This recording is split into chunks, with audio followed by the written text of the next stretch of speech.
This is Chapter 17 of The Initiate, Some Impressions of a Great Soul by Cyril Scott. The chapter name is The Prelude to the Story. I had been out of London for 6 weeks, visiting friends as was my custom during the summer months, and so I had not seen Morward for some time, nor even heard from him. As might be expected, however, he was the first friend I called upon on my return.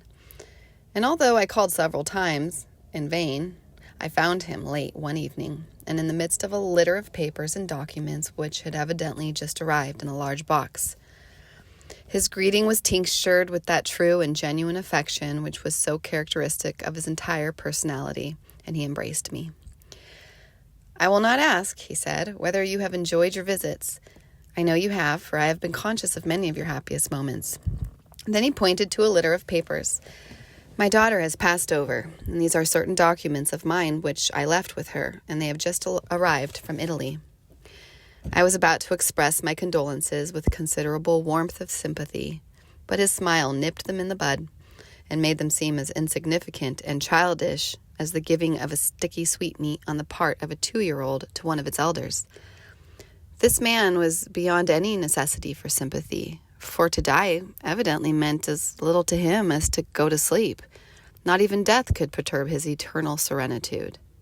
So I made no further attempt to talk about his bereavement, if that's what it can be called, and we entered upon various topics of conversation of interest to us both instead, while he on his part gave himself solely to me, as the phrase goes, investing his whole manner with that sympathy and attentiveness he knew so well how to adopt.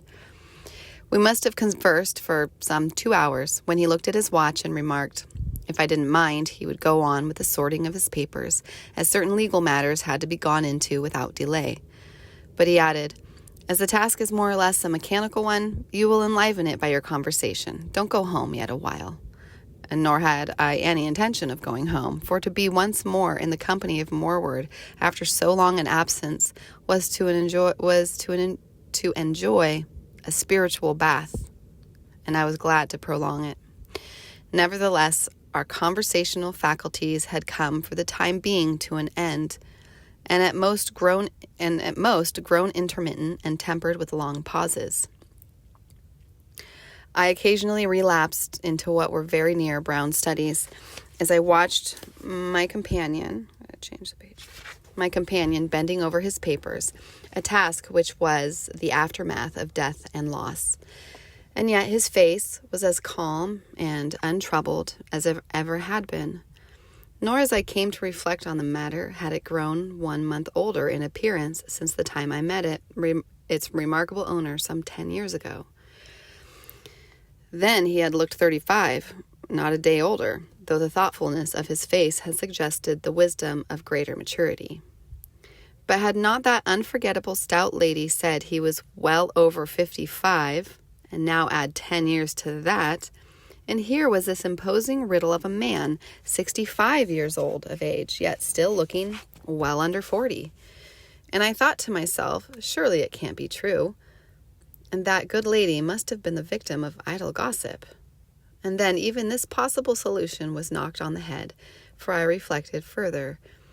If he was 35 then, he is now 45, and this seems to me almost as impossible, taking his appearance into account, as if he were 65. And finally, I got into a perfect maze of numerical speculations, leading me to wonder why I never sought to set the matter at rest long ago, simply by putting a direct question. Then all of a sudden my companion gave a little laugh. "After all, my friend," he said, "I would give it up. You know it wouldn't profit you very much if you did know my age." "What?" I said, laughing a little shamefacedly. "You've been aware of my thoughts?"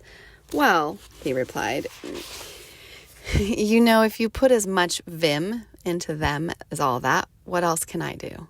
Especially as all the time they were directed towards myself. Why, if such concentratedness had been attached to a loftier subject, my good friend, you would have achieved something great. However," and he laughed again a little to himself as he resumed his work. "All the same," I said, I think you must praise my utter lack of curiosity, considering, somehow or other, I have always refrained from asking your age before.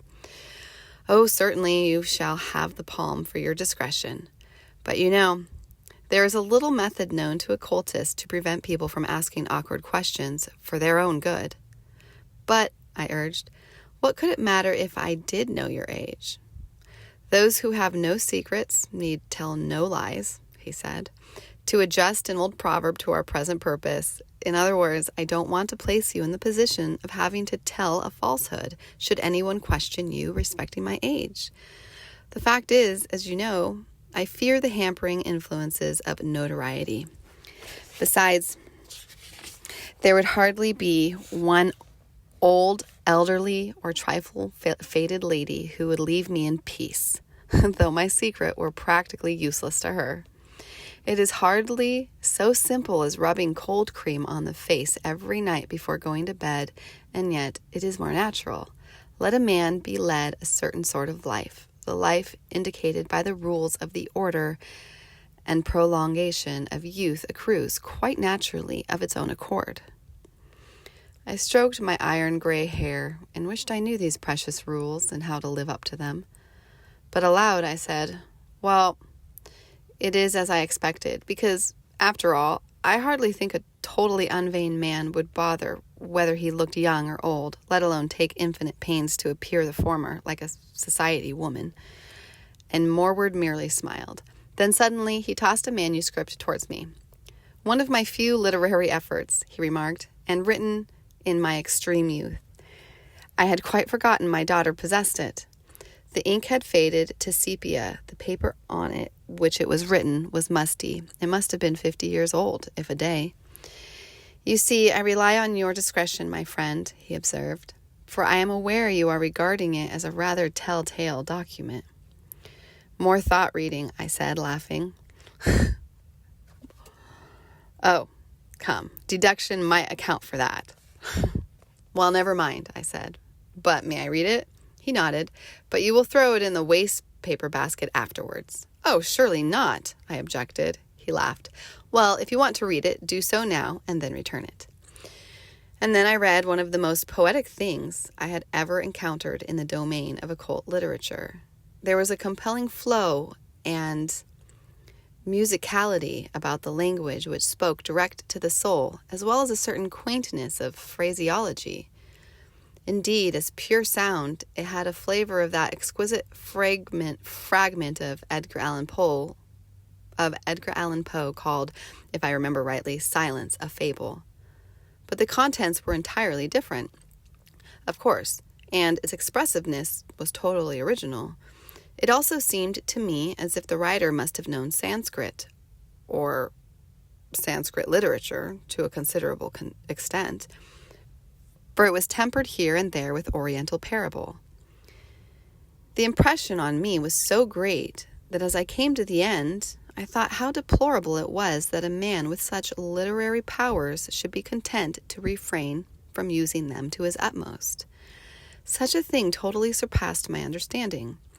I had finished it in about 5 minutes, and it had lifted me, like music often does, strangely out of myself, so much so that for several minutes I said nothing. I was merely sensible that I entered into a thought realm I had never entered before, and I felt suddenly possessed of ideas so lofty that it seemed almost impossible I could think them of my own accord. Moreover, they came into my mind with a profusion, but at the same time a clearness and intensity which astounded me. Then it was Morward who broke the silence. Come, he said, that is enough for the present. I looked at him askance.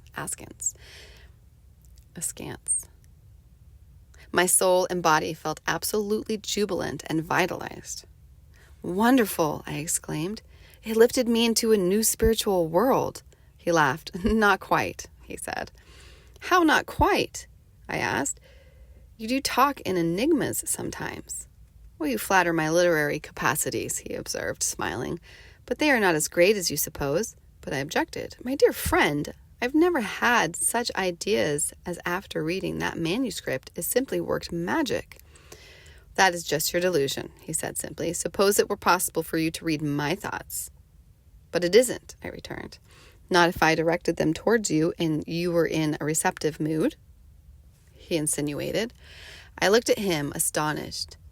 Oh, I hadn't thought of that. He laughed gently. You see, he continued, the manuscript made you receptive. Splendid, I cried enthusiastically. But for heaven's sake, do that again, and often. The effect is indescribable. Ah, but that would be to spoil you, he objected, smiling. To spoil me? Well, there must be a good reason. Oh, then we must certainly make a good reason, I declared, with renewed enthusiasm. His face became more serious. The projecting of thoughts, he explained, requires a certain energy, and that energy with us is not absolutely limitless. Therefore, we must not waste it, but see that it is spent in such a way as to ensure the largest possible results. A moment ago, you lamented the fact that I did not write more. Very good, but there are ways of writing without putting pen to paper.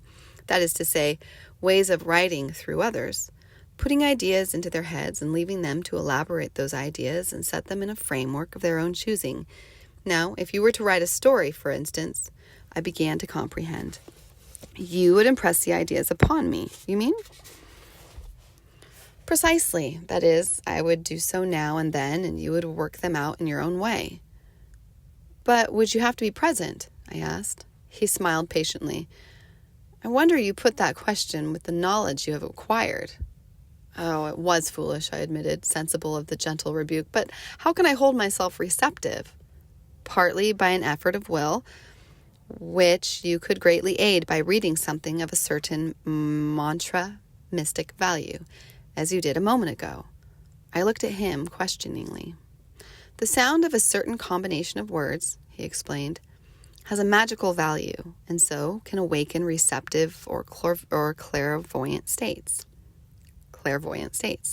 Why, there are certain words so sacred and so powerful in their effect that I dare not tell them to one person in 10 millions. However, that is more or less another matter. But take poetry, for instance. Has it ever struck you why a poem which you realize contains fine ideas makes no effect and seems to fall short of its object altogether? I admitted it had never struck me to ask the reason. Well, the reason is because its wording, or music, so to say, has no mantramistic value, and therefore it does not touch the soul. I must add, however, that the way people read poetry aloud destroys its magical value, even if it possesses one. For the majority of persons either read verse as they read the newspaper, or else as if they were announcing somebody's death. The fact is, poetry ought to be almost intoned. And when this is done, properly the results may be considerable. Now, that manuscript you read contained an attempt on my part to compose a mantramistic prose, hence its effect on you. But, I interrupted, why don't you write more? Surely it were better than to use me, although I appreciate the honor. He smiled. We seldom write, he said. Time is too precious, and we have other things to do. As I already implied, we prefer to deal with ideas solely, and not with penmanship. To help others, to help humanity is our object, and in this particular matter, we chose to give that help indirectly through poets and authors and dramatists. He paused for a moment, then he said, So now, my friend, earn the right to receive the help of the brothers by helping humanity yourself. The time has come when an occult story of a particular nature is needed. And since ingratitude is not one of our weaknesses, assist us, and we will assist you. You mean, I corrected, you will assist me, and perhaps others as well? But I can't go and foist something onto the public, making them believe I have produced it, when all the time I have been stealing, or I should say accepting, your ideas. He left his papers and came and stood in front of me, looking down at me with his earnestly gentle eyes. And he said, The wisest author leaves his own personality out of the matter altogether. He gives merely for the sake of giving, and he doesn't care whether he gets praise or blame. He is anonymous because anonymity